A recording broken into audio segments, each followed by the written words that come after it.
వెనుజులాలో ప్రస్తుత పరిస్థితులను బేరీజ్ వేసుకొని, ఆ ప్రభావం భారతదేశం మీద ఏ మేరకు ఉండొచ్చు అనే చర్చలు, అటువంటి విశ్లేషణలు ఇక్కడ కూడా స్టార్ట్ అయ్యాయి.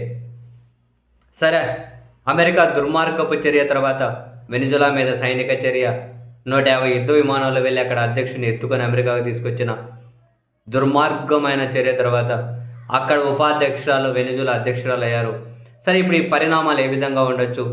నెక్స్ట్, అమెరికా చమురు కంపెనీలు వెనిజులాలో తిష్ట వేసి పూర్తిగా ఆధిపత్యాన్ని వాళ్ళ కంట్రోల్లోకి తీసుకున్న తర్వాత పరిస్థితులు ఎలా ఉండొచ్చు, భారత్ మీద ప్రభావం ఎంత అనే చర్చ అయితే జరుగుతుంది. వాస్తవానికి భారత్ వెనిజులా సంబంధాలు ఎప్పటి నుంచో చాలా బాగున్నాయి. దశాబ్ద కాలం నుంచి అంతర్జాతీయ వేదికల మీద కూడా భారత్కి వెనుజులా అవసరమైన, అంటే వాళ్ళ స్థాయిలో వాళ్ళు ఎప్పుడైనా కనుక మద్దతు ఇస్తూనే ఉన్నారు. ఎక్కడ భారత్ వ్యతిరేక వైఖరి వెనుజులా అవలంబించలేదు కూడా. భారతీయ కళలన్నా, భారతీయ సంస్కృతి అన్నా వెనుజులా అంతర్జాతీయ వేదికల మీద చాలాసార్లు వాళ్ళు ప్రశంసిస్తారు, చాలా ఆదరణ, చాలా గౌరవిస్తారు కూడా.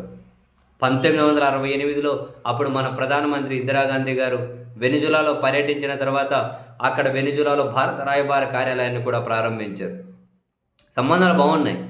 అంతే కదా, ఇప్పుడు ప్రపంచ చమురు దేశాలు ఏవైతే ఉంటాయో ప్రధానంగా భారత్ దిగుమతి చేసుకునే అతిపెద్ద దేశాల్లో చూసుకుంటే వెనిజులాది 4వ స్థానం.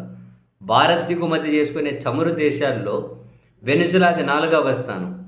2024-25లో రోజుకు 1,00,000 బ్యారెల్ల ఆ చమురును దిగుమతి చేసుకుంది వెనిజులా నుంచి భారత్.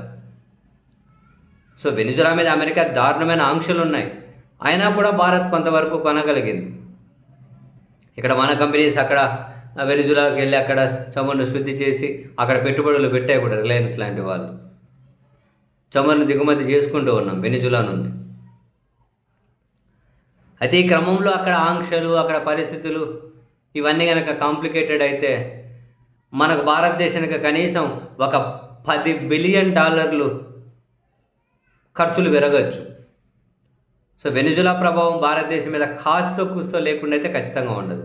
అక్కడ ఆంక్షలే, అక్కడ అమెరికా వెళ్ళి అమెరికా ఎక్కడికి పోయి చేరినా అది పంటే పూర్తిగా వాళ్ళు, అంటే అది మామూలు కార్పొరేట్ మనస్తత్వం కాదు, అంతా అమ్ముకుదోపడమే, అంతా కమర్షియలే. కొంటారా లేకపోతే ఇంక మీరు ఏం చేస్తారు? వినకపోతే చిన్న అధ్యక్షులను అయితే ఎత్తుకొని వెళ్ళిపోతారు. కొంచెం పెద్ద పెద్ద దేశాలు అనబడే వాళ్ళైతే వాళ్ళ మీద ఆంక్షలు అంటారు, అక్కడి ప్రజలు నిక్కర్ల పాలు చేస్తారు. ఆ దేశాల్లో పెట్టుబడులు పెట్టి ఆ ప్రభుత్వాలనే నాశనం చేసే ప్రయత్నాలు చేస్తారు.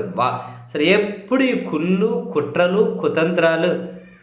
అమెరికా పూర్తిగా బలహీనపడి వాళ్ళ దేశం వాళ్ళ పనిని వాళ్ళు చేసుకునేంతవరకు ఈ ప్రపంచం ప్రశాంతంగా ఉండేటట్లేదు. నిజంగానే యాడు చూడు ఇలదే, యాడకు యుద్ధం జరుగు, యాడు చూసినా వీళ్ళని ఎత్తి నొప్పే ఉంది. సో వాళ్ళ బాధ ఏందో అర్థం కాదు. వారి దేశం పాలించుకోవచ్చు కదా.